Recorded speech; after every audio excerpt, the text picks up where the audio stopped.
Another message to the criminal cartels in Mexico. You smuggle enough fentanyl across this country to kill 148,000 young Americans. You have killed more Americans than every terrorist organization in the world combined. And that's when President Trump gets back in office. He's going to designate you a terrorist organization, and he's going to wipe you off the face of the earth. You're done. You're done. $13 billion. That's the size of the Mexican drug game, the Mexican cartel industry.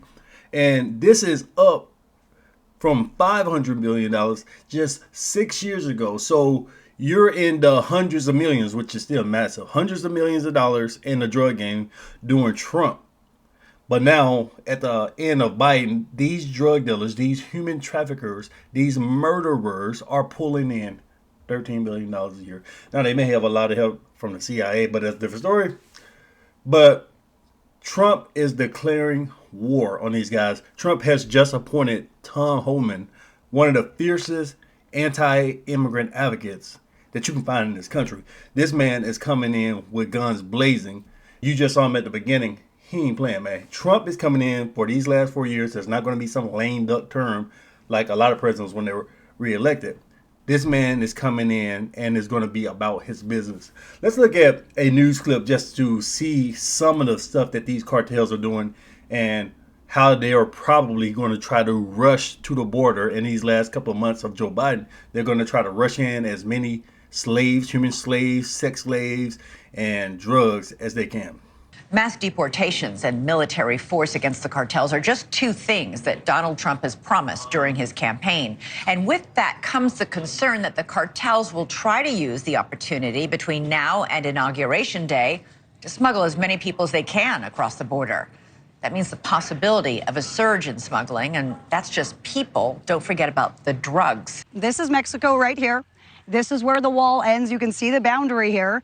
The wall just ends. These people are running across. We just saw a guy literally clear these railroad tracks and disappear off into that community over there, which is Sunland Park. Now, when we come back around here, Chris, let's show them up here what this ridge looks like. So, you guys, we've been watching smuggling vehicles and smugglers up on this ridge. This is where we see them operate every day that we're down here.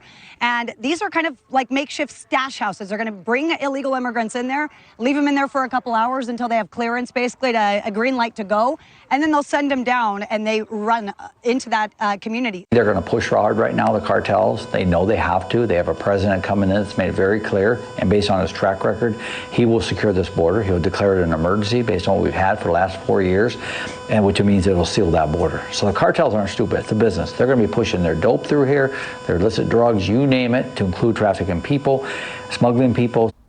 Now, Trump is coming in to destroy these guys. He's going to use all types of assets. He's going to use the military. He's going to use cyber warfare. He's going to use all types of things to combat the flow of fentanyl, the drugs, the guns, all types of stuff to take out these guys. And he's letting it be known.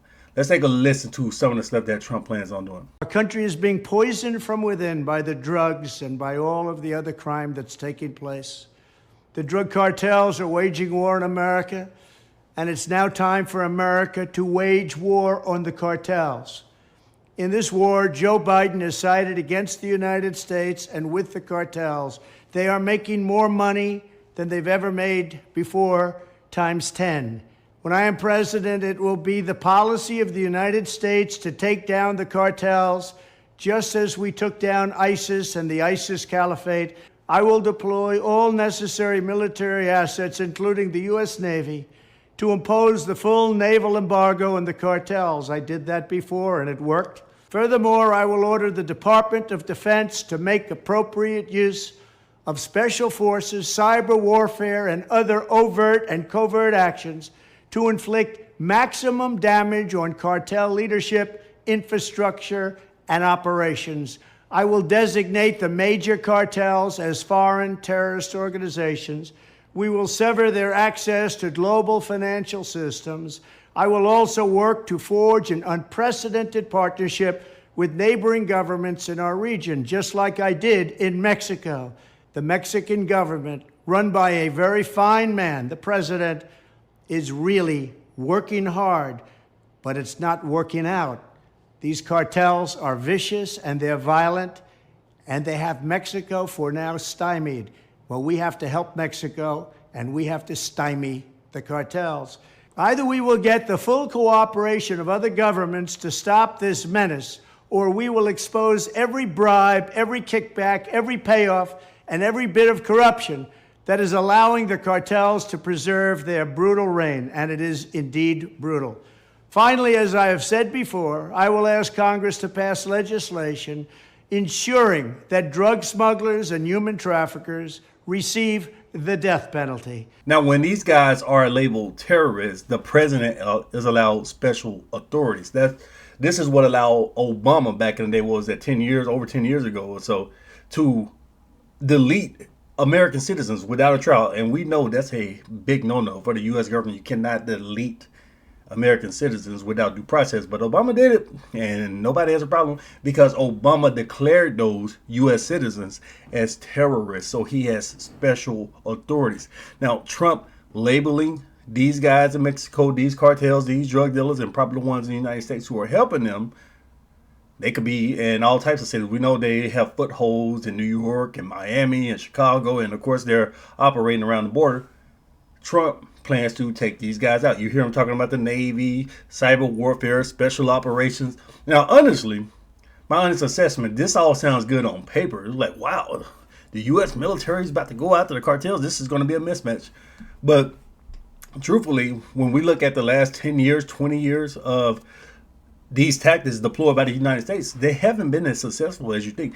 And even recently, the U.S. Navy and Special Forces has struggled mightily, honestly, against the Houthis and Hezbollah, two other organizations that have been labeled terrorists. The U.S. Navy has been in a fierce fight with the Houthis. So the question about the cartels is, what kind of tactics, what kind of weapon systems are they going to have to combat the U.S. military or whatever Trump is going to do, if Trump is going to be able to do it to begin with. Now, I can go deep into that, but the U.S. military versus the Mexican cartels, that's a different video. Right now, we're just talking about what Trump plans to do. The other question is, how will Mexico react? Now, we know the last president of Mexico was against the idea of U.S. forces on Mexican soil trying to fight cartel members. And the current president, I forgot her name, but she's a extreme leftist, and she's definitely going to be against it. We haven't heard her come out and make a statement specifically on this topic, but she did make a statement about Trump being elected, and you can tell she's worried, talking about, oh, we're going to be okay and all that crap. But it's interesting, man. We're going to see what happens. Trump is coming in with guns blazing, no nonsense. You see who he has as his Border Czar. This guy is serious as a heart attack, and he's going to use whatever assets possible to stop the drug flow, to stop the human trafficking, to stop the massive influx of illegal immigrants into this country. And it looks like he wants to go after the sources at their root. Deep in Mexico, U.S. military against the cartels, potentially. That's what it sounds like. And maybe even other countries, but who knows, man, who knows? So let me know what you guys think about this. Do you think Trump is actually going to deploy military assets into Mexican territory? Is he going to have U.S. naval assets, ships, Tomahawk missiles, anything like that going into Mexican territory to take out these cartels? Is Mexico going to work with them? Let me know what you guys think about all of this. Like, share, and subscribe if you want more honest conservative commentary. I'll see you in the next one. Peace.